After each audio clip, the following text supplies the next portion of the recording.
16 years old, and Adeline Marsh had not one relative left who would claim her. Not one roof she could call her own. When her step-uncle, Garrett Voss, put her out onto the road with a single carpetbag, declaring that a girl of no blood relation was one more mouth than his failing farm could bear. In her pocket, she carried $4.60, every coin she had earned hemming shirts through a long, bitter winter. And with it, she made her way into the sun-bleached town of Willow Bend, Colorado, in the autumn of 1889, where she found, at the edge of the old Cross Creek Ranch, a bunkhouse so ruined and forgotten that the county man selling it off practically pressed the deed into her hands for $6, laughing that no sensible soul would want it. Every person who watched 16-year-old Adeline hand over nearly all she owned for a building with a caved roof and a rusted stovepipe believed they were watching a homeless girl make the last foolish mistake of a hard year. What none of them could have guessed was that inside that very stovepipe slept something wrapped in oilskin and silence for over a decade. Something so unexpectedly beautiful it would one day bring color and life and healing back to an entire dying valley. Settle in and let us tell you the story of Adeline Marsh. This video is a work of fiction. Any names, characters, businesses, places, events, and incidents depicted are either the product of imagination or used in a fictitious manner. Any resemblance to actual persons, living or dead, or actual events is purely coincidental. This content is created for entertainment purposes only. If you've ever been told that something broken or forgotten had no worth left in it, we'd love to hear about it in the comments below. Mama, look. Adeline had been raised in her earliest years by her mother alone, a quiet seamstress who kept alongside her needle and thread a small garden that she tended with a devotion the neighbors found almost strange for a woman with so little land to spare.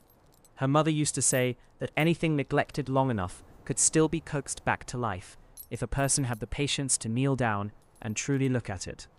And it was this single, stubborn belief, planted early and deep, that Adeline carried with her into every hardship that followed, long after her mother had died of a fever and left her, at 12, in the reluctant care of relations who never once let her forget she was a burden. By the time Garrett Voss turned her out, Adeline had already learned to expect little kindness from those who owed her none.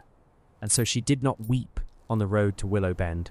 She simply walked, counted her coins, and searched for the cheapest shelter that might keep the coming winter from killing her. The bunkhouse at Cross Creek Ranch, abandoned since its owner's mysterious departure years before, was exactly that.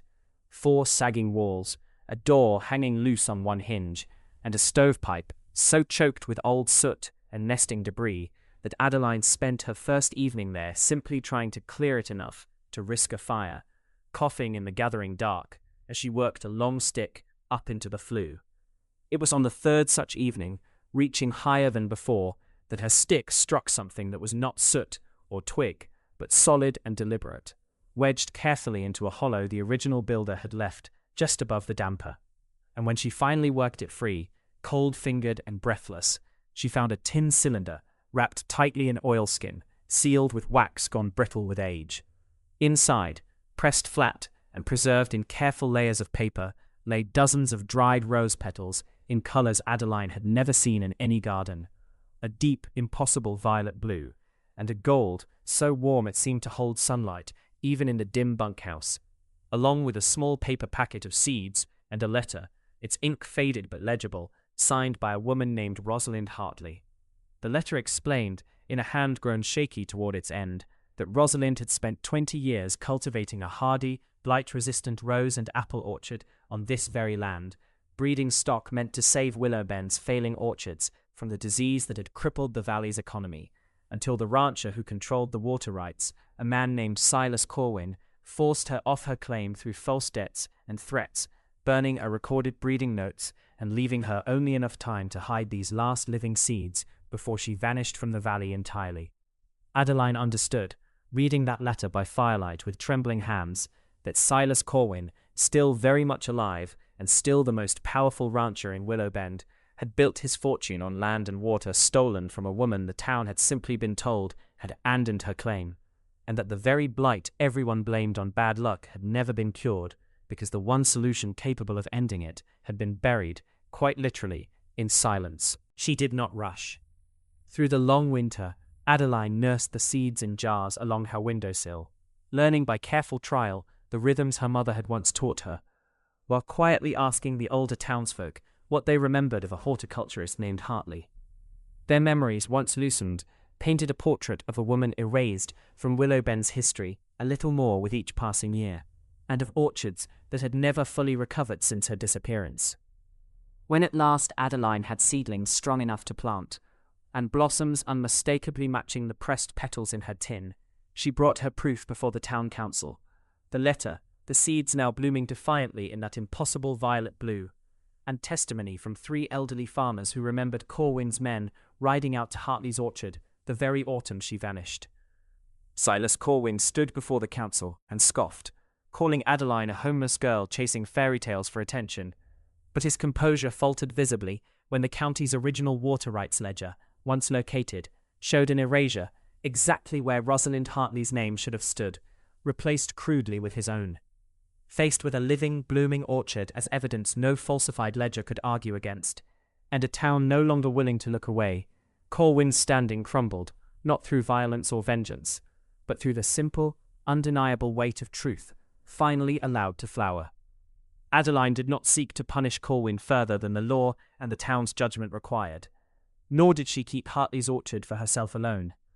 She distributed the resilient rootstock freely among every struggling farm in the valley, restoring blighted orchards from Cross Creek to the far end of Willowbend, and saw to it that Rosalind Hartley's name was carved at last into the town's records where it had always belonged.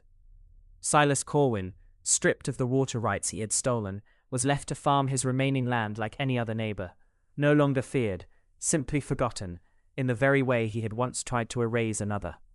And so the girl who had once been cast out with $4.60, who bought a ruined bunkhouse for 6 of them because no one believed it worth more, became the one who returned beauty and abundance to a valley that had quietly given up hope of either. Adeline Marsh, once dismissed as homeless and foolish, had found sleeping inside a rusted stovepipe not a fortune for herself, but the buried, blooming truth an entire community needed to heal. Thank you for spending this time with us, and with Adeline's story. If her patience moved you, we'd be grateful if you'd share it with someone who still believes forgotten things can bloom again. And we'll leave you with this. What is a time you found beauty in something everyone else had left for ruin? Until next time, stay close.